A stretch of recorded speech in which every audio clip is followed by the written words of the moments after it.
Hey, what's going on, everyone? Welcome to another episode of About Abroad, where it's my job to introduce you to people who have built amazing lives for themselves in various foreign corners of the globe. We're talking with expats and thought leaders about moving abroad, remote work, visas, and all the fun and practical knowledge that you need to know to follow in their footsteps. If you've ever dreamed of making a life for yourself overseas, maybe working remotely or embracing long-term travel, retiring or studying abroad, or even just taking a peek inside life beyond your borders, you've landed in the right place.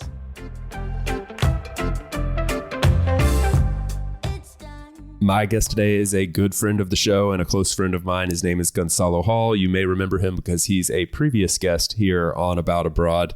And today he stops by to update us on the plethora of projects that he is working on, from nomad villages in Brazil to the Alps in Switzerland and everything in between. This conversation was a lot of fun and took us literally around the world a couple times. So I had a blast. It was good to catch up with him, learn more about what NomadX is doing, learn more about these digital nomad villages that are popping up all across the world, and what he is doing to push along the initiative for digital nomads. And finally, there is a big surprise at the end of the podcast, which I was honored he shared with us. So stick around until the end. Hope you guys enjoy this one. Please help me in welcoming Gonçalo Hall back to About Abroad.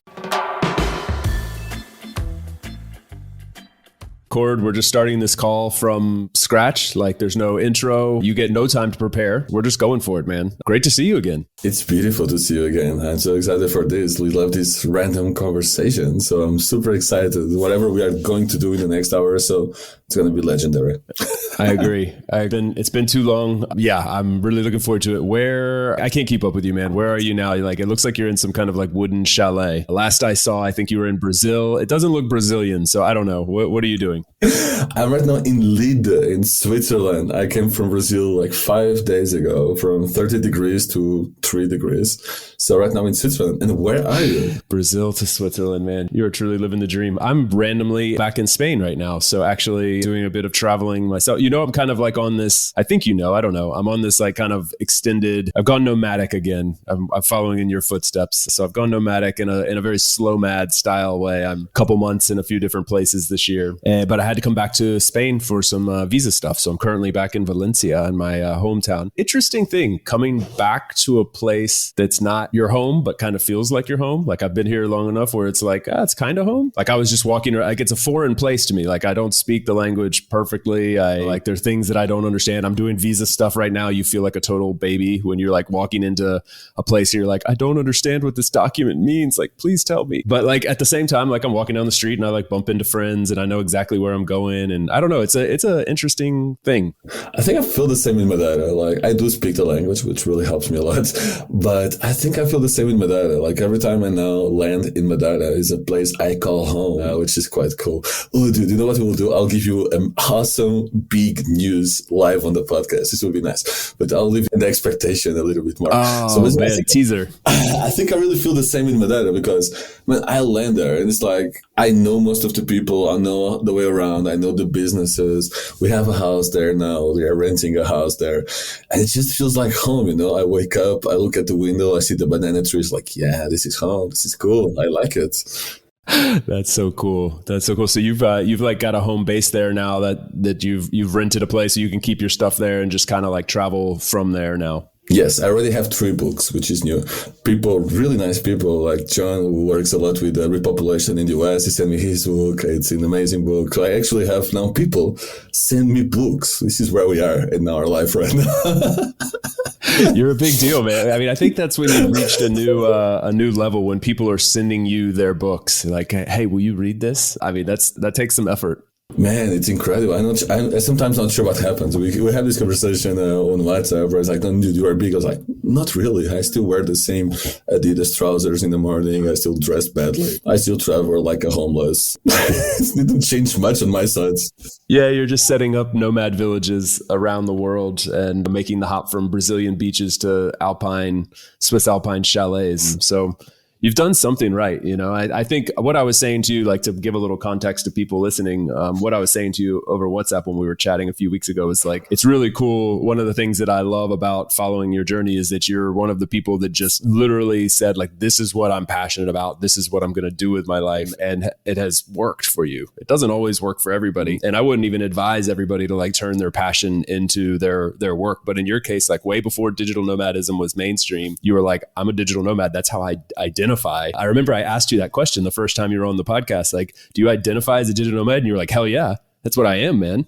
And this was like way before it became mainstream. Now it's really cool to watch. I mean, setting up nomad villages everywhere and living your dream. It's really cool. Yeah, man. This year has been crazy, honestly. Like, I never went to America as a continent before, and I've been there 4 times this year. It's like we went from zero, and it's always for business. It's not like even, oh no, I'm going there as a nomad, staying for a little bit. No, I went to Rio in the beginning of the year to speak at this big conference. I went to Canada where I met you finally at Running Remote. I went back now to Brazil, and I keep going back. I went to Mexico with Safety Wing. Like, I keep going back and forth, and this is unbelievable for me. And yeah, it's nice. I don't complain. I love it. But it's very weird how fast things can happen, you know? Like, we started the Nomad Village in Madeira just 1 year and a half ago. It's nothing. In the big scheme of things, it's nothing. It's crazy what's happening. And yeah, of course, I'm loving every single minute of it. But it's all very new at the same time. And I'm still building. NomadX just exploding, all new things. It's crazy and it's beautiful and it's legendary. And I'm just trying to... My coach told me, and this is so true, like sometimes you just have to put your feet down and look around you and enjoy a little bit what you built, because it's nice. And so I'm trying to do that more and more. It's something I have to improve about myself. Just acknowledging where we are right now, that we are building something that is worth mentioning, which is incredible. And I'm so lucky to be in this cool position. But at the same time, I still feel like the new kid on the block. I still feel like I want to build more. I still feel like I'm just starting, you know? So it's like, it's a weird place to be, because you always tell me like, Gonçalo, you are doing so much. It's incredible. I was like, yeah, but I want to do so much more. So yeah, man, I'm learning. It's a whole new life. People send me books. I'm traveling a lot, and it's a whole new world for me. You're traveling a lot in a different way. I think that's like really true what you just said. I've said this on the podcast before, so I hate to sound like a broken record, but I think it's something important that I'm trying to learn as well, is like, we spend so much of our energy focused on the things that we're not doing well. Like if you make a mistake, or if you do something stupid or something you regret, we spend a ton of energy dwelling on that, regretting it, thinking about it, trying to fix it. And then at the same time, like when we're doing something really awesome, something that like we set out to do and we accomplish that goal, we spend almost like no time celebrating that. It happens with individuals, it happens with teams. And so I think there's something, like, it sounds super corny to say, like, as society or whatever, like we just need to get better at this and like celebrate our wins, spend some time like enjoying the fact that, yeah, man, look what I did. Like, this is awesome. I'm literally living my dream. I'm bouncing back and forth. You know, you set out to be a digital nomad and you're bouncing back and forth across the Atlantic and doing exactly that. And I guess it does deserve some celebration on a personal level. And then, like, you know, just depending on where you're at in life, it could be like familiar, it could be as a team, it could be company wide, but we got to celebrate those successes a little more. For me, at least, it's the fear of being perceived as cocky, you know, like, oh, look at him, he's talking about how good he does. And I hate that. And I hate that in other people, because you know those people that only speak me, myself, and I.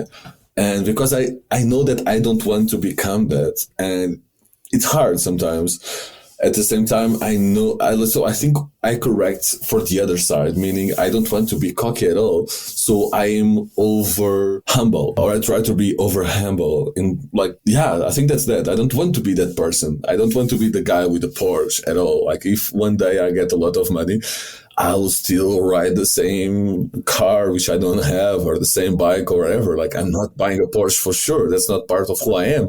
And I don't want to be perceived like that. And sometimes because you are successful, people perceive you like someone cocky, because suddenly you don't have 10 people reaching out to you, you have 100. And sometimes you will not answer to everybody. It's impossible. So there is this, at least for me, this fear of the perception that you are becoming cocky, that you are thinking too much of yourself. And that's not who I want to be. That's not how I want to be perceived by other people. I still wear the same hoodie, the same beach shorts, the same Havaianas. Nothing changed, honestly. Just the perception of that people now have about me, about my work, and that's beautiful. So I try to keep that balance as much as possible, but sometimes I think I overdo it. And something I have more and more with my coach to stop a little bit. Yeah, gain the perception of and celebrate the wins. And I'm doing it more often, to be fair. So I'm working on that. I also struggled with this big time, particularly with social media, and even with launching this podcast. Like I was like, I don't want it to seem like, who am I? Like who am I to start to talk about these things? Like, who's going to listen, first of all? And then also, like, who am I to be the one to speak on some of these things? I don't want to be perceived as this person that thinks that they're worthy of doing so, I guess. And I struggled with it a lot with social media. I used to think about like posting anything on social media was sort of like bragging, like, look at me, look what I know. And someone gave me some really good advice, and they were like, flip the script on that and think about it more so as if one person listening or watching or reading gets something of value out of whatever you share, then you've done the right thing. So look at it as like a service to pay it forward by sharing. And that's why I'm such a big fan of the build in public concept. Like everybody just sharing, here's what we're doing internally. It's like, forget the competition, forget all the BS around like, we're going to keep our secrets and we're going to build faster than you. It's like, no, just share it and we'll all benefit from that. And you build community that way. So anyway, yeah, I've also struggled with this like balance between like humility and like, hey, look, I'm proud of what I've done, or I'm excited about this. I still hate, like, for instance, if people follow me on social media, like I'm really bad. I mean, I post once a week about this podcast, and I'm like, I don't want to annoy people with more. And I've had people say like, you need to post more, you need to do videos, you need to do all this stuff. And I'm like, I don't want to do it. Like, I don't want to bombard people. I don't want to be in there trying to like push this down their throat. So I don't know. Anyway, it's also something that I struggle with. And I know a lot of people that do too. Yeah. I think we need to do it a little bit more, but it's a balance, and it's a hard balance. We should just acknowledge it. It's good that we are looking at it. We understand. We have this kind of self-knowledge about yourselves where you see that you are doing it, which I think it's the big step, to be honest. So yeah, then we just keep improving, and hopefully we'll get the balance. But there is no right balance for everyone. So maybe we are just doing it right and other people just do it differently, and we are all doing it on our own way. Maybe that's the solution. Yeah, there you go. Okay, so we're talking about like success and things like this. I mean, you're currently in Switzerland. Let's start there. What are you doing in Switzerland? I know it's something cool and related to NomadX, but I really can't tell you much more than that. So tell me. Sometimes I don't even know where I am. A lot of cool things are happening at the same time. I'm just trying to keep up with my own company sometimes. So in Switzerland, what's happening is that I met these incredible guys that are from co-living Freeland. I met them at Bansko Nomad Fest. Most co-livings right now, this is interesting, are actually struggling. Like all these new co-livings are opening, but because there is no connection with the market, most of them are not digital nomads. Most of them don't know actual digital nomads. They like the idea of having a co-living. They like the idea of welcome digital nomads. So NomadX is actually partnering with a lot of these co-livings that are not being successful right now. And we are actually taking literally a little bit over, meaning we are taking over marketing. We are coming to the places to improve it a little bit, to cater to remote workers and digital nomads. And we want to build kind of this global network of co-living spaces that are decently priced, that are a solution for accommodation and not just a luxurious products. So that's what I'm doing in Switzerland. We are announcing or at least opening our co-living soon here to test it out. We are doing some workations with ski, with snowboard. And I just landed here for the first time in my life in the middle of the Alps. And it's absolutely incredible. I know you are a mountain lover. I know you love these kind of things. For me, it's actually the first time ever. So I understand a little bit. I'm enjoying it. I'm enjoying it. But yeah, that's the goal. Like, we want to build this global network of co-living spaces. Freeling will be the first one. We are in lead, almost in the border with Spain. But we'll have at least a couple of co-living spaces here. We probably will have one in Spain, very close to you, in Costa Brava. Probably we'll have also in Portugal, in the Isar and Peniche. I'm opening also the second one in Madeira. So basically, we want to be this global brand or global network of co-living spaces that actually serve digital nomads. Of course, always focusing on the community, but we want to build co-living space as a solution for the accommodation problem that is global. Wow. Man, that's just a dozen co-livings across the world. Switzerland's expensive. I don't think it's like a digital nomad hotspot for that reason. Maybe I'm wrong. So what are you guys doing to mitigate that? I think like our rooms, a shared room will start at 550 euros. So we'll be cheaper than most co-living spaces in Spain or whatever, even in Portugal. And our private room, I don't have final prices yet, but will be under 1,000 euros for sure. So basically, because we are not in a big city in Switzerland, we are in the mountains, in the Alps, literally, we can actually do super cool, decent prices. Literally the idea, can we make Switzerland affordable? Can you experience Switzerland, these amazing mountains, these amazing scenic views at a decent price? And we can make it happen, which is quite cool. Of course, cost of life is hard, but once you are in the co-living, the way we are setting this co-living is actually very community-based, meaning we are going to cook together. It's be very community based. The whole idea is to live as a community inside the co-living space. Like there is no supermarkets here. We go to shopping once a week and we'll bring all the food for everyone and we'll cook together. So once you do that, it becomes actually quite affordable. I'd say you'll have to pay 50 euros a week, maybe 100 tops if you eat very, very well, which is quite good for Switzerland, actually. So probably if you stay in a shared room, the whole experience will probably cost you under 1,000 euros per month. Wow. Man, that's insane. That's actually like super affordable. And I think going to attract a lot of people because if you're, I've spent like a good bit of time in the Alps the past couple of years. Like I've basically spent last summer there and this summer there. And I love it. I mean, you said it, I'm a mountain person. I really do enjoy it. And it's just some of the most beautiful scenery. I just had my parents there. So my parents came over from the US to visit for 2 weeks. I took them down there to this area. I say down there because I was coming from the south of Germany. And so they spent a week with me in Germany and a week with me in Switzerland. And I took them to some of my favorite places in Switzerland. My dad's a pilot. He's been a pilot for like 40 years. He's seen the world. My mom was a flight attendant. She's seen the world. They were both like, this is the most beautiful place I've ever been in my life. Where we were in Switzerland there around Interlaken and Lauterbrunnen and that whole area. So I say all that to say like this, it literally, if you want to go to Switzerland, if you haven't been before, you don't like the cities are fine. You could go to the cities and check them off your list if you want, but like get out there into the mountains and the Alps and you can enjoy those during any season of the year. Like summer is awesome. The lakes and the rivers and waterfalls, it's a great place to chill out for summer. In the winter, you've got some of the best skiing and snowboarding in the world. There's hiking and just cute little villages, alpine villages and stuff like that. So, and then obviously you're like centrally located in Europe. You can hop on trains, which are some of the nicest trains in the world, and pop into Italy, Austria, Germany, France, like super, super fast. I mean, it's an insane place. So for all those reasons, I'm saying all this to say like it checks so many boxes for nomads and for people that want to spend a significant amount of time abroad. But people have this perception that the cost of living is so high that you can't really enjoy it. As you're saying, that doesn't have to be true, especially when people like yourself come in and make the housing affordable. So kudos to you, man. That was my long-winded way of saying awesome. Oh man, this is unbelievable. Yeah, I agree with you. And I think we can make these places quite cheap or at least quite affordable for most of us. Yes, it requires work. Yes, you need the right people like these guys that go living freely. They are not in it for the money. Yes, of course, they need to make money, but they have different businesses that make money. So they're really in it for the community to restart these villages. So, I mean, I think it's the perfect storm. It's like somehow things keep happening and I just say yes. And suddenly we are in the Alps from Brazil with the wrong clothing. And I just keep saying yes, and good things keep happening. And I really think that what we are seeing here in the Alps is that most nomads, we don't all want to go to the beach and to the islands. Like there is a fair amount of people, I mean a lot of people that want to come to the mountains, but there is right now only one community that is Bansko that's actually located in the mountain with a proper mountain and ski resort. There's only Bansko in Bulgaria. There is nothing else. So, well, we are creating more, I guess. So we want to do more. Like these guys are in love with the mountains. They also have another place we will check in the future in Montenegro, but in the mountains of Montenegro. So they love the mountains. They love this vibe. They are like really mounted. They are your people, actually. They sound like my people. Yeah. I need to meet these guys. They're so happy here. It's insane. And so probably we'll do more mountain co-living spaces in the future with them and together and work together to create this whole network in the mountains somewhere in the world. So they are addicted to mountains. I like mountains. I still prefer my ocean. I'm Portuguese. I think it comes with you on the blood.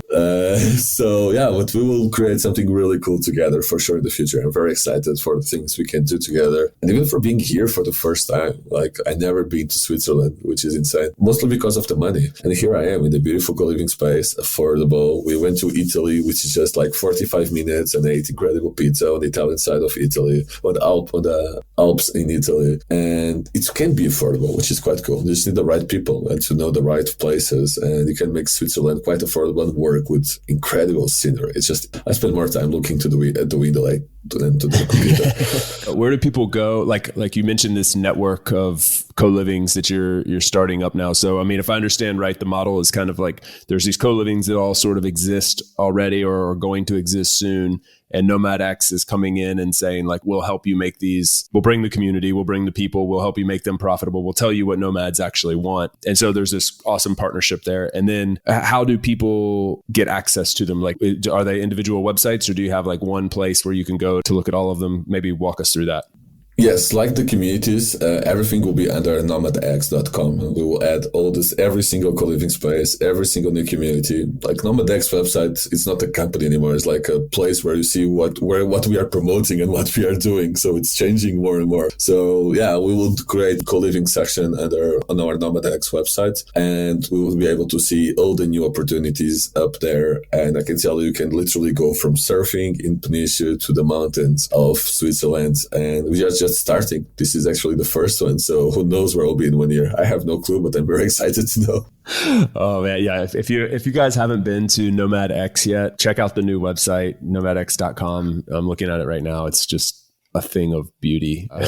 There's so many cool things on here. Like it kind of serves as like the guide to this show. Like I'm just like looking through, I'm like, okay, Lisbon. How do you pronounce it? Caparica? Caparica, Cabo Verde, Madeira. I mean, all these sweet places. We're launching a new digital nomad village in Brazil. I want to get to that. So I'm very curious about this village in Brazil. Before we get to that, can you, just for people that haven't met you before through the show, can you kind of define NomadX? Like what's the elevator pitch on what NomadX is? I think NomadX now is planning to create a whole nomad economy. Millions of people went nomadic in the last 2 years. We need certain things to become nomadic with qualities, such as accommodation, such as working places, such as experiences, and above all, community. So I think NomadX is now on the path to build the whole nomadic economy, and whatever need we will feel in our community, that's what we are going to build next. Right now, it's accommodation. We as a community are struggling with accommodation. So we are focusing in creating these co-living spaces, and we'll put our hands in every hotel we can find, basically. But we'll do the same with working spaces. I don't think that co-working spaces per month will be the future. I see more and more flexibility being needed, as most people like to work from different places. We'll probably put our fingers there in the near future. So basically, we are creating a whole new economy from us, by us, like football.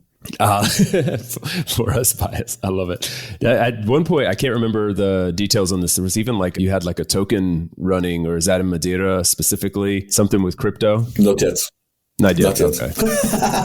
No, we're planning something on an NFT side, more like a premium community that will help us build. So it's like you own a share of the company, and we will all build this company together with our community. Right now, it's very centralized on me and in our money. We want to build as a community. So the goal for the future was actually to sell this NFT that will give you access to a premium community, and you'll be able to help us building it. And the more we win, the more you win. We make this a win-win situation, and that's what we are trying to build with NFTs, but probably just launching next year, 2023. So we'll see. The market is a little bit crazy right now. Yeah, it's nuts.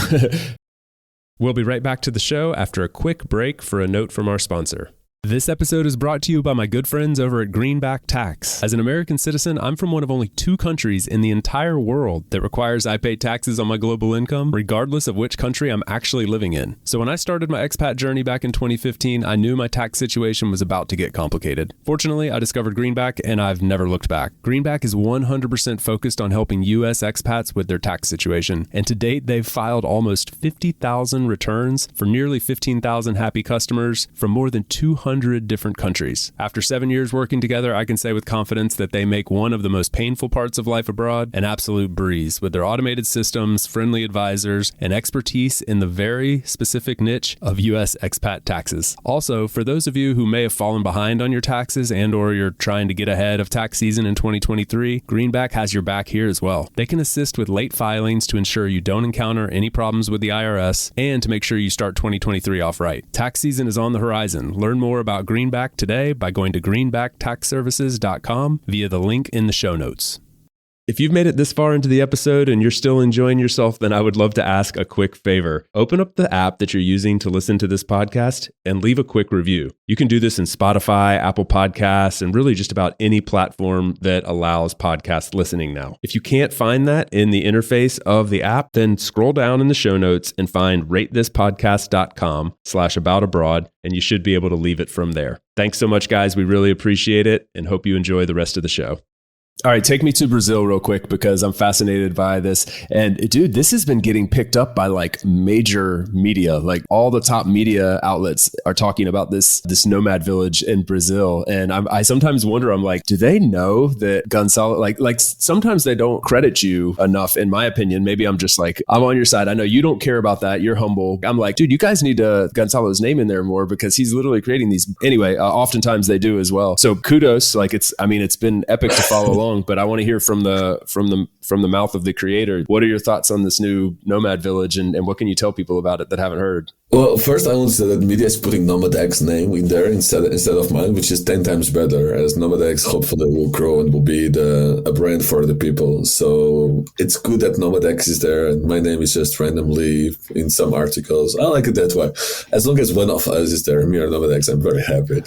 Brazil is probably, almost for sure, one of the most beautiful places in the world, hands down. I just spent a month there, and it's unbelievable. I've been to Bali, I've been to Thailand, I've been to all these beautiful places that have massive nomad communities, and now I landed in Brazil. It's like, oh my God, this is better. Yes, I said it. Brazil, in my opinion, is better than Bali and Thailand. That said, of course, Brazil as a country has some challenges, so you have to go localized. So, for example, lots of people tell me, Gonçalo, isn't Brazil dangerous? I was like, well, it depends. Isn't Spain dangerous? No, some parts of Barcelona, some parts of Madrid are dangerous. Spain is not dangerous. It's the same in Brazil. Brazil is actually an incredible country where I was walking out there 4 a.m, super chilled, because some places are super safe. So that said, in the country that is the size of Europe, a place that goes from 0 degrees to 35, that goes from dry to the Amazon forest, our goal is to find a village to build our project. Super easy. So after a lot of research, we heard about Pipa. And Pipa is this like small surf town that was first founded by hippies, literally founded by hippies. And now it's a surf town with a very nice vibe, like design everywhere, drawings with our local artists. It's like an international hub inside Brazil where so many people that came more than 20 years ago have their small hotels. So yeah, we landed in Pipa. Our first village in Brazil will be Pipa. And it's just in the northeast. You have to fly to Natal or somehow find a way to Natal, the main city in the state, and then go 1 hour down to Pipa. And it's like, honestly, one of the most beautiful places and with the best lifestyles I ever seen in my life. It's just absolutely crazy. First day I was there, I landed and I was starving. I went to a restaurant. I love picanha. So I went, where do I eat the best picanha in Pipa? And they sent me to this restaurant by the beach. The waves were hitting on the walls of the restaurant. It's like by the beach, literally. I asked for the Wi-Fi password because I had a Brazilian SIM card, and I was speed testing. It was like 300 megabytes. I was like, what is happening here?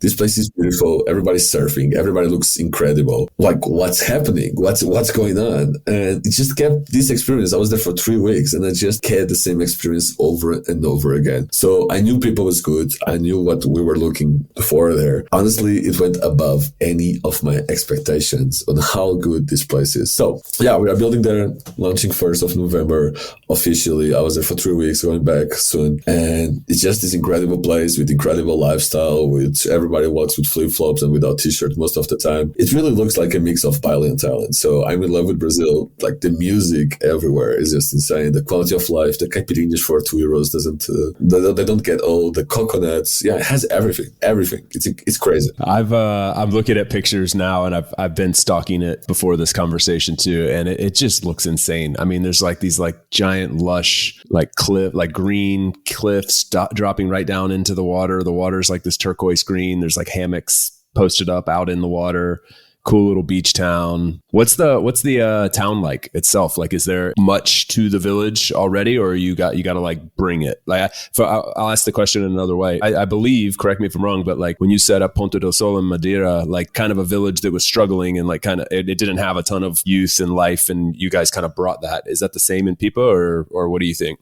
No, Pipa is different. Pipa is lively. Pipa has some parts to it. So Pipa is actually like kind of a small tourist destination for very specific kinds of tourism. It was one of the first places in the Northeast that Portuguese and foreigners from Europe started to go because of his natural hippie vibe. So no, Pipa is they have a big seasonality, meaning like February there is like European August is completely packed, but the rest of the year they are fairly empty, which is really good for us. And so they have parties almost every day. They have a very good structure. That's why, like for Brazil, we couldn't go to a village like Ponta do Sol because probably they would not have the structure we need in terms of internet, in terms of housing. So we have to choose a little bit more developed. Pipa is ready. It's not something you need to build. You need to build the structure for nomads, like co-working spaces, but socially unbelievable. Pipa is ready. There's a small community of Brazilian digital nomads there already. And I was just hanging with them. They play guitar every day, they make barbecues, and they travel on the weekends. But the community is there, like it's not something you have to build from the ground up. Like it's more like a place we are structuring for nomads. We are making the nomad prices. We are connecting with accommodation. We are making sure that all the restaurants have actually an English menu, for example. Like most of the tourism right now is very regional, very local. But no, everything is there.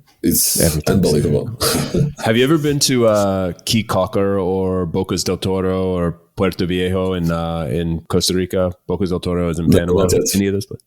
No, not yet. I heard a lot about it, but not yet.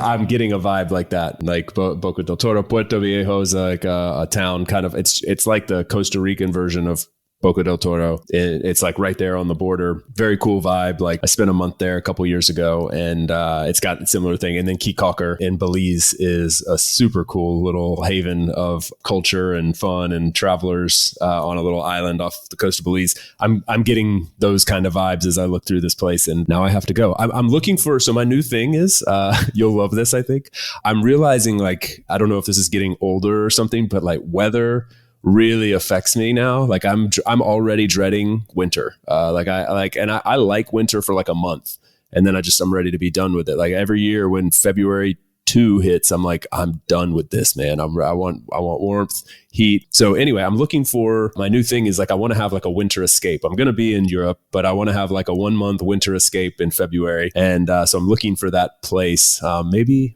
people will be it. It doesn't have to be February. It could be March. March it's the opposite. So February to be a little bit more expensive, probably like 50-70% more expensive than March. It's literally like the school vacations are February, right? So March, 1st of March, things go down.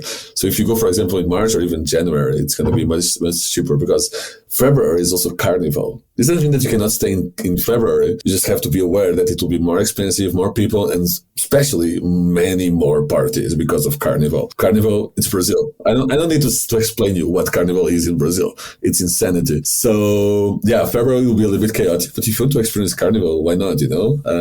Like we still have the luck to be in Europe and to have more money than usually locals do. So if you want to go in Carnival and stay for the whole month, where most people will stay for a week, it's still okay. But that said, in March, you'll have a more local experience with less tourism and less crowded places. Good to know. What's I know in Madeira, you had like a lot of buy-in from the local government and they were like really on board with you. It's like a true partnership. Do you feel the same vibe from Brazil and from Pipa? It's different. So this is the first community we are building ourselves, meaning the government is not investing monetarily in the place. We are building as NomadX, we are investing as NomadX, and we have some ideas on how to benefit later. We are not sure yet. We have some ideas on how to do it. So that said, the government's on board. What happens is that elections are happening in Brazil, and it's everything chaos. It's very extreme to one side or to the other, like pretty much everywhere in the world. So, but still, the national government is with us. The tourism board is with us. The state tourism is with us, and the municipality is with us. So they have three structures for the government, and we were able somehow to actually put them all communicating for us and on our side, which is quite cool. They are not giving money, but they are helping us with PR. They are helping us with the places, with the contacts, and they are making sure we are really welcomed by the local community. So it's a kind of different kind of partnership. It's something I wanted to try. In Brazil, it happened. But what's happening already is that different cities and different locations in Brazil are reaching out almost every day. And we already know more or less where we are building the next ones. But yeah, because if you do one right in Brazil, the whole country will come after you. Even before I did it right, we are just building it. Everybody's already reaching out because they also want this project there. They understand the importance of this market. They understanding what it can bring, and they see the results from the data, right? So as of now, we have a partnership with all the branches of the government. In the future, we want to go deeper and actually involve some resources in this partnership. We already have some offers from a city very close to Pipa that is like unbelievable as well, all about beach volleyball, kite surf, and beach tennis. And I was there. So if you go to my Instagram, you'll probably find out where it is. But I'll not tell you because you can't say it, but we can stalk you and figure it out. Very easy. All the governments are involved, and we are really building this with them, but more not on a monetary way this time.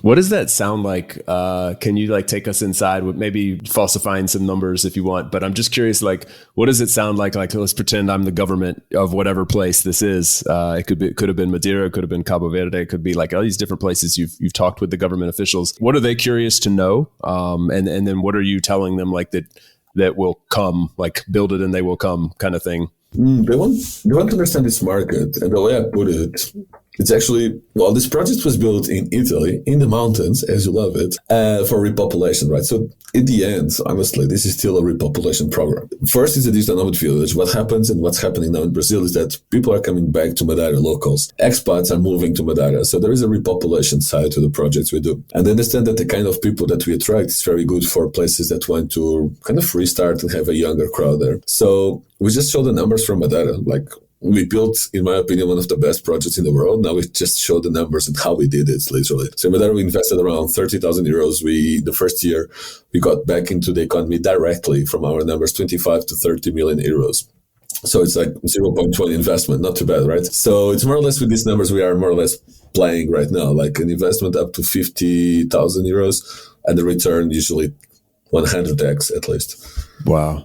I mean, it's pretty easy. Like it can be a quick conversation. That's not a lot of money for a government. I mean, of any size, like even like the smallest of government. I mean, it's such a small investment, and it's really just that. I think there's this like really interesting flywheel effect there too. You just mentioned it. Like let's just say you have a place, this village that's dying. You know, people are moving away because there's no opportunity there, and so they're going to the big city, the closest big city, to get jobs. And so property prices are going down, tax revenues going down, all these things.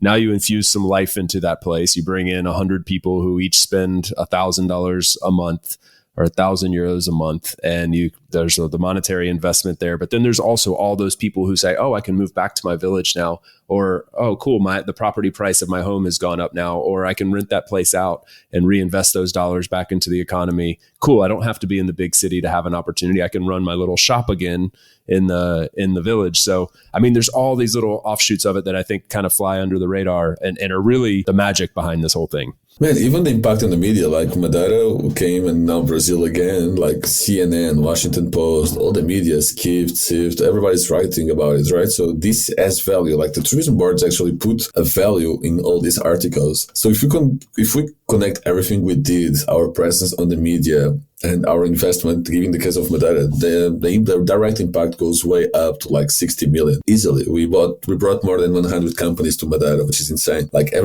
from my community, everybody that loves Madeira is now looking for a house and they want to stay there longer because they love to be there. So there is definitely a lasting impact that we are not counting, and especially like direct taxes and everything. We are not counting on this. We are not counting in the property taxes. We are not counting anything. We're just counting how much money did Nomad spend here, because that's the only thing we can actually calculate rate more or less. And yeah, it's massive. So yeah, we're around like 50K usually per year, depending on the country. Like a more expensive country will also we'll have to also to invest more money because we have to send people there. I have my community managers now that go there that allow us to have the community. We have to pay them. We have to pay like the accommodation for them and mine as well. So it really depends on the cost of life of the country. Like Cape Verde was half of that. Yeah, it really depends. If someday we do a rich country, probably to be double of that. But it's always according a little bit also to the cost of life because we need to live there as well. Yeah. It's fascinating. It's so cool to get a little inside scoop on what it's like behind the scenes. How's Portugal doing? Like, it's a super broad question, but I mean, what I mean is like Portugal's become this nomad haven now. Like it's like the number one place in the world for expats to move to, consistently at the top of Nomad list, or like 5 destinations in Portugal. And I have heard some like negative effects of that from like locals, like property prices going up and things like this. Like what's your, I mean, you're a Portuguese guy, so you can speak to this directly. What's your perception of the state of Portugal from the standpoint that we would be talking about it here on About Abroad? Yeah, I think Portugal is probably one of the best countries in Europe to move to because of the weather, because of the quality of life. Wine is €3. If the other things don't convince you, wine is just €3. A bottle of wine is just €3. It's a very nice country. What the mistake, from my opinion, like where the issue is that the government of Portugal, as of today, has no strategy to decentralize from Lisbon. And well, the prices are going up everywhere. This is not about where people are moving. US is not going up. All the cities in Europe the price is going up. So it's not specifically about people moving in. Yes, prices are going up more in Portugal because there are so many people choosing Portugal as a home. But the issue is not that, in my opinion. The issue is that the government is not doing an effort to decentralize from Lisbon. Like, Portugal is incredible. It's incredible. Algarve is incredible. Porto is incredible. Our countryside. We have mountains in Portugal as well, and our mountains are incredible. And we have ski in Portugal. Who knew? So there is a whole country to be discovered, and I don't think the government is doing a good job into helping us decentralize. And that's the biggest issue. Yes, the government, and we are working on that with them, is creating a remote work visa. Right now we have D7 that almost everybody knows. D7 was actually built for retirees to move to Portugal, specifically retirees from Spain and from France and Switzerland. So it's working for remote workers, which is great.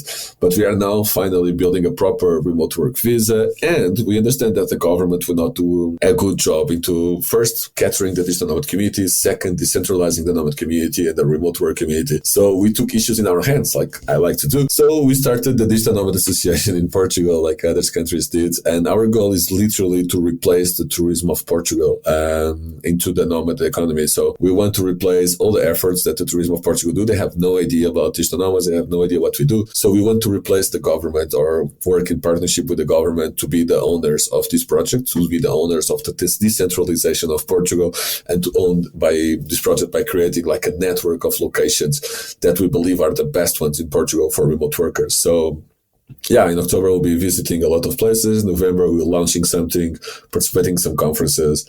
But this Nomad Association in Portugal is a thing now, and we will replace the government and hopefully also the tourism of Portugal into managing and preparing Portugal for all remote workers.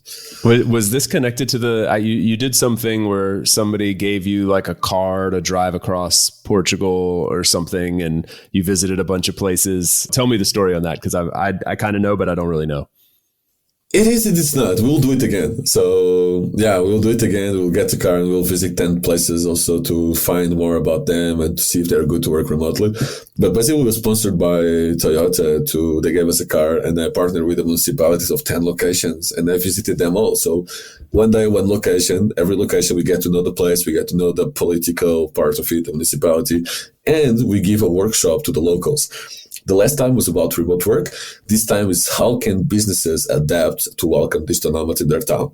So literally we are capturing the businesses, we are going for the community and for the people who will actually gain from the presence of these digital nomads. And every single location, we are doing this workshop to make sure also that even before we choose the place, actually the whole country is ready to welcome digital nomads and remote workers. So yeah, we'll do this again, and it will be really fun. It's very tiring. You are giving a workshop per day. You are traveling like 2 hours per day at least. And it's good, it's a small country. Imagine doing this in the US, but still, it goes a little bit hard, and then I go back to Brazil to rest. What's your favorite? All right, I got two questions about this. I'm very curious. First, real quick, what's your favorite little like hidden gem that you found in Portugal that you didn't even know about before you ventured out on this journey? Ooh, Is it there are Madeira? so many. I didn't know most of the places. Yeah, Madeira was different. Madeira was before, but yeah, that Ponta do Sol is my favorite place right now in the world. But in Portugal, I think it's not through this. So I think the biggest hidden gem in Algarve, which is a place that a lot of people is going, is Tavira. Tavira is incredible. It's the only place, in my opinion, in Algarve that still is genuine, where mass tourism and big hotels didn't take over, which is great. In Portugal, I really like the Serra da Estrela, which is our biggest mountain. And there is like little towns all around. And I was there, I visited all around. And one of the places is called Alvoco da Várzea, which is, nobody will ever pronounce this. But it's like a little old village, like very small, that is part of a project from Aldeias Montanha, villages in the mountains, which is kind of an association. And they built a small rural co-working space there, a beautiful co-working space, small with local things only. And it's like 5 minutes away from the river. And I love water, and I think most humans do. So it's like working in a small village, super cute. The president of the village works in front of you, literally, like in the building in front of you. She's always there. They do some meetings there. And you are in this little village in the middle of the mountains next to the river. And it's just peaceful and beautiful. So probably that will be part of our future. But man, there is so many places in Portugal like that. It's crazy. Portugal is very diverse. Yeah, it's more diverse. People think of the South. I think they think of Lisbon, and then they think of the Algarve, and there's so much more to it. I think Spain's similar in that way. People think of like the Costa del Sol, and like that's what's in their mind, or they think of Barcelona and like Gaudi architecture, and it's like so diverse. I mean, you get up in the north, it's like looks like Ireland. It's like a rolling green mountains and cliffs, and in the south, you got the Costa del Sol, but I don't know. There's a lot of diversity on the Iberian Peninsula that gets looked past. My second question that I wanted to ask about this tour that you did is these workshops. Like, so you're presenting to little. I'm envisioning like, mom and pop bed and breakfast owners who are like, we want digital nomads. Like, what's the persona of the person that you're speaking to at these workshops who are business owners wanting to attract digital nomads? And what's like generally, what are their conceptions? What do they want to know? What are they expecting from this? And what are their curiosities? I'd love to kind of peek inside what these people are wondering and thinking. They're very proactive. I think the Portuguese is usually very proactive. So they are there to learn, literally. They ask all the questions they want to ask. So I give the whole structure about what I think they should do, like faster internet, a place to work, etc. And they are so curious about our community. They understand that like they cannot do it alone, and this is great. This is part of our mission as well. They understand that their business alone will not do it, but the municipality can help. So we put some pressure in the municipality as well, for sure. But the persona is usually everything, like big hotel owners, small guest houses, restaurants, beach bars. It's unbelievable, the diversity. Basically, the whole business town comes to us and is there listening and very curious. And these are people that start business. They're super proactive. They want solutions, right? They want to understand how they would attract. What are we looking for? And they also, again, they are pushing for their politics because they understand they are the key part into making it happen. So it's very interesting, the people that visit us and that are there to learn and how they react. And usually we continue in touch in the future because they want to make it happen. And again, Portugal is very seasonal, so they want more people in the low season where they know it's still a great place to work from. And they are ready to go above and beyond to do it. They just need some help from the municipalities. Sweet. Oh, that's cool, man. One question also I wanted to ask you before I let you go here in a little bit. How's Cabo Verde doing? And what's the give us? I don't think we've spoken since you, like on the podcast at least, since you set that up. So maybe we actually give a little bit of background on this project and then a quick update. Cape Verde. So Cape Verde is in the coast of Senegal. In case you are wondering, it's their own country. They don't belong to Portugal. A lot of people believe so, but no. And it's Africa, like it's an African island, which is incredible. We work with the government. We're not working with the government directly anymore. We're kind of consulting more for the marketing parts. We worked for the government for 1 year, and now we are kind of trying to do another solutions by ourselves. So what we did as NomadX, this is why I needed NomadX in the whole scheme of things, and I could do it myself, is that as NomadX, we gathered accommodation that we got the context when we were there. We gathered the co-working spaces, and basically we are building this package all inclusive. So if you buy this package, it's like you have your own studio, which is great with kitchen and everything, but you are also in a building full of digital nomads. You have a co-working space included. You have a transfer from the airport included, and we have their community manager full time. This is our only way to actually get a community manager. The cool thing is all these costs only around 850 euros, which is insane. So you can literally come to Cape Verde, enjoy incredible weather, enjoy kite surf, enjoy swimming with turtles, enjoy African culture, enjoy safety. Like, it's super safe. We're in Mindelo, in the island of São Vicente, which is the capital of culture of Cape Verde. So it's like the best singers are from there. There is live music every single day. You can enjoy all that for 850 euros. You can eat outside for like 6 euros easily, like fresh fish every single day. And so we did this with NomadX as a solution. We felt that a lot of people were afraid and were a little bit lost when coming to Cape Verde. So it's like, okay, we make some money. We have a margin there. Of course, we're making money from this, and we can keep a community manager there. We can give you a great experience, and we can keep Cape Verde on the map because government is always up and down. We can't depend on the governments only. So yeah, we built this package. We have around 40 people already coming until December, which is quite cool. But we had to repackage everything as a private business because the government is way too slow, to be honest. So they are still our partners. We still work with them. I still talk with them. We are all friends, but they are too slow. So as a business, we are there in Cape Verde. We are kind of kickstarting this as a business this year, and it's going really well because people just have to pay. They arrive, they're welcome. There's a person waiting for them. There's a taxi in the airport waiting for them. They go straight to accommodation. They go to the co-working space. Everything works. So yeah, that's what we do in Cape Verde now, and we'll try this year. But so far, so good. I was following along. You guys were doing some really cool social impact projects, I think, there too, like working with the school system and cleaning up beaches and things like that. Can you speak to that a little bit? Yes, we want to do this really cool thing also, but this will be starting December only because it's too much at the same time. So from December, if you come to Cape Verde, you can actually be matched with an NGO. Cape Verde is a poor country. Like, it's incredible, beautiful, but it's still poor. They don't produce anything that they can sell. The biggest part of the economy is tourism, which is not perfect after COVID, right? So we're actually working with Simabo, which is a dog shelter. So if you like animals, you can literally give 10 hours per week to them, which can be taking care of dogs, can be taking care of the website, whatever. We are working with the Women Entrepreneur Association, and we are working basically with 4 or 5 associations. So if you want to, from December, we will basically pair you with one of these associations, and you can give your time and your expertise to these associations. They need to have a team of nomads, like 3-4 nomads in each association working together, especially in whatever they are expert in, like building a sales pitch would be your job, for example. Or if you are good with websites, make their website better. If you are good with photography and social media, let's take pictures, for example, to the dogs or to the village. We are also working with a small village of São Pedro that I fell in love with, which is like this fisherman village, traditional. They have like less than 1,000 people, and most people are unemployed because there is nothing. And they started to visit turtles. They used to eat turtles before, but now they understand that they get more money while just going with a boat and allowing people to swim with turtles, which is incredible. I did that way too many times. And we want to develop the village. So we are working also with like the development association of the village to make sure whatever we do, like education, bringing computers, old computers, whatever, to also help this village to thrive. I want to be my social case study in Cape Verde in the future. But yeah, basically we are pairing these nomads with the local NGOs. We feel that, and this is something that me as a kind of a thought leader in the community, we want to push more, like with Tarek as well. We need to leave the places better than we found them, whatever it is, workshop, talking with the schools, etc.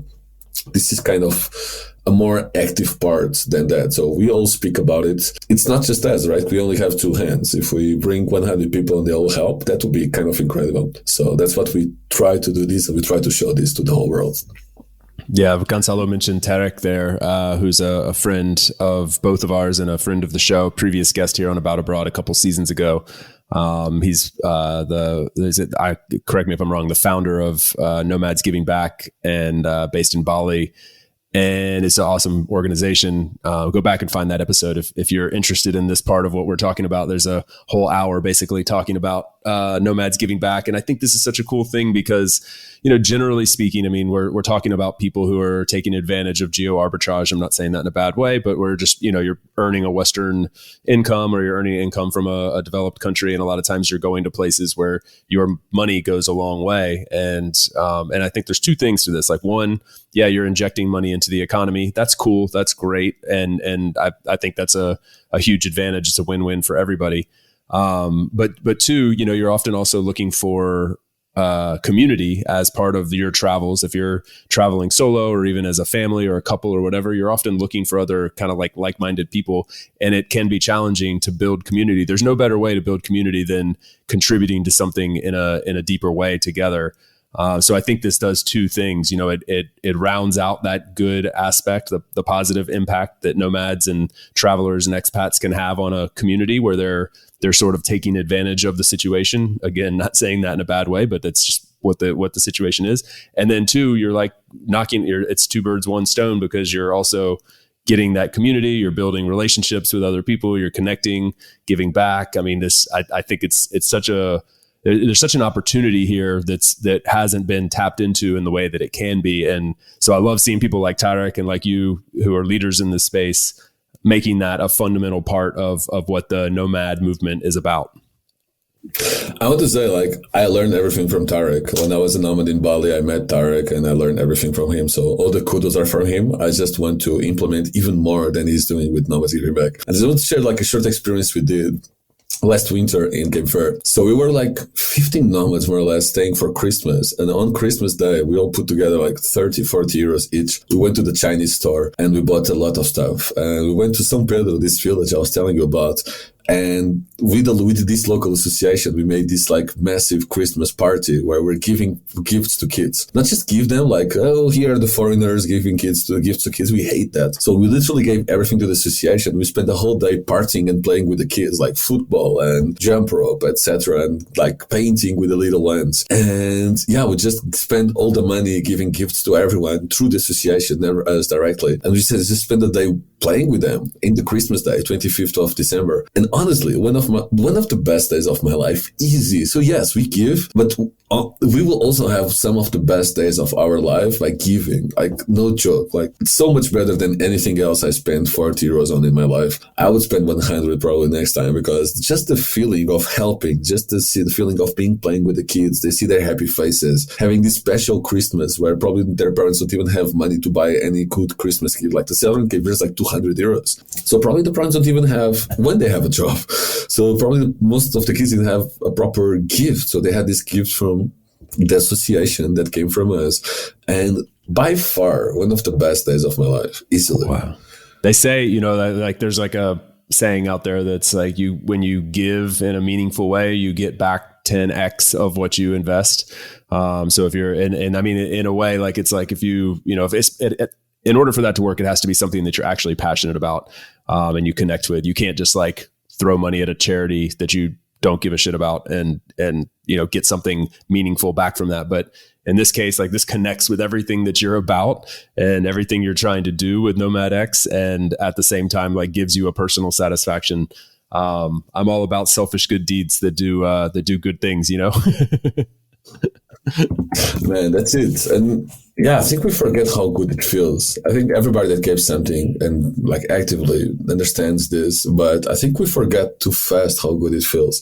So yeah, I think we need to do it more often. And if we can do it as a default in our community, it's easy for us, right? We have the community, we have the people, we know what they need. It's not just a random association. We are there, we understand them. So yeah, man, it's just the best feeling in the world. So we definitely will put this in all our communities. We just need a little bit more time. In Cape Verde, we have the connections. We want to do this in Brazil. Madeira, we'll see how it works. But definitely Brazil, as it's also a development country. And especially where we are in the Northeast, there is a lot of poverty. So we want to also help out a little bit. Let's see how it goes. All right, first of all, correct me on how to say it. Is it Cape Verde or Cabo Verde? I mean, I know you're talking Portuguese and English, but what do people say? Mostly Cabo Verde in Portuguese. I think they changed the name of the country in English to Portuguese, Cabo Verde, but Cape Verde is also correct. Okay. All right. So I'm not completely wrong there. Good. And then secondly, one thing I was a little bit confused about because I was looking into it as my winter escape last year is where do you fly into? Like, what's the route you take to get to this place? And are there two different places, or walk me through the logistics there? Yeah. Yes, we are working more with Mindelo, which is the second biggest city of Cape Verde, which is like 35,000 people, but it looks like a village. And you have to fly directly there through Lisbon. The best way, at least, is go to Lisbon and fly directly to Mindelo. There is TAP Air Portugal and Cape Verde Airlines with direct flights pretty much every time. Okay. All right, cool. Good to know. That's great, man. What else? I mean, you're doing a lot of things. We touched on a lot of things, but there's probably things we're missing. Anything else you want to make sure we get to? I think I still have to give you the news. I think I promised you something that will change the whole nomad world. Are you ready for this? So next year, 2023. Hold on. I need a second. The audience needs a second. Seated. I'm ready. Okay, let's do it. This is the first time this is said in public. I think you'll listen to this before it goes into social media, actually, whoever is listening to this. We are very private. So next year, 2023, will be a great year for digital nomadism. Or, well, maybe not so much. We'll see. But I'll have to stay in Madeira a little bit longer because I will change my talk. I'll talk a little bit less about digital nomadism, and I'll have to speak a little bit more about digital nomad families. So we'll see how that plays out next year. But it looks like I'll experience a little bit more of the digital nomad family side of digital nomadism. You will be experiencing this personally. Yes. Oh, wow. This is a very big announcement. Congratulations. I'm a little overwhelmed. I'm honored, man. That's amazing. Congrats to you and Kata. Yeah, this will be fun. I hope. I don't know. We are not sure what to think, but yeah, it's something we wanted. So we'll see how it goes. But yeah, I'll be a father. We'll do this nomad. We'll keep going nomadic. There is no question about it. But we were already discussing this in Bansko with Andreas Bilgerdes and other nomad families like Ken from Ochar, how they do it, just to understand a little bit of the logistics. And yeah, now we'll try the practical. Like, we cannot go around just with the theory, right? So we have to try how it works really. So yeah, around March. Man, congratulations. That's huge. And you know what? I think this is good for the nomad world because something that, people that listen to this show will know that something I'm really excited about, although I'm not a father. So it may be weird that I'm so excited about this, but I'm very enthusiastic about the future of travel and expat life, digital nomad life for families and how that evolves. Like, we're changing from this idea that you have to be like a 22-year-old backpacker with a laptop, just like toting it around and staying in hostels to, full on families that are traveling all the time and making this work. And there's tons of cool projects and product services emerging to assist those people and make it possible, because it comes with its own set of challenges, of course. But it's doable. And there's people out there showing that it's doable and innovating in the space. I have no doubt you being in that space literally will be good for those people that are wanting to live that lifestyle. Yeah, then we are already thinking about how can we adapt our communities to be more family friendly, because we just build a community as a community. We didn't focus too much in singles, couples, wherever. It's just a community. So definitely it's something that will be built in the future in all our communities. And yeah, who knows? Like, we need to build solutions wherever nomadic problems there is. We need to build solutions. So yeah, if there is no good solution that I can find for ourselves, we will have to build one somewhere, somehow. But I think we'll see like as you said, really like so many great projects around nomad families that I think in this time frame we are very lucky of doing this just now, as it's the time to build. So why not have a little one to build with us and to inspire us to build for him? So we'll see how that goes. Oh man, that's gonna be that one's coming out of the womb with a passport in his hand, his or her hand, I believe. You guys will be the nomad family. So I can't wait to follow along on the group now, the two of you expanding to 3. I can't wait to follow your journeys. Thank you for sharing with us. I can speak on behalf of everybody listening that we're honored you shared that with us, and I'm super excited for you guys, man. Congrats. Thank you so much, man. Always a pleasure. And yeah, you are part of our family too. A different one. You are very grown up, but thank you so much for everything you're doing as well. And yeah, it's always a pleasure. Yeah, man. This is always fun. Well, we'll have to say we want to do this more often, but I know it's tough to find time on the calendar. So we'll do our best. And yeah, thanks again, man. We'll talk to you soon. Thanks for tuning in today from wherever you are in the world. Once again, I'm Chase, and this has been another episode of About Abroad. For those of you wondering how you can best support the show, I have made it super simple for you. Just go over to the show notes of the episode that you just finished listening to and click on one of the two following links. aboutabroad.com/newsletter to get our monthly newsletter, no spam, guaranteed, or ratethispodcast.com/aboutabroad, where you can quickly and easily leave a review for the show. It's not just important to me, it also helps more wanderers just like you find us. Finally, don't forget to subscribe on your podcast platform of choice, and we will see you again next week. Thanks again. Hasta luego, amigos.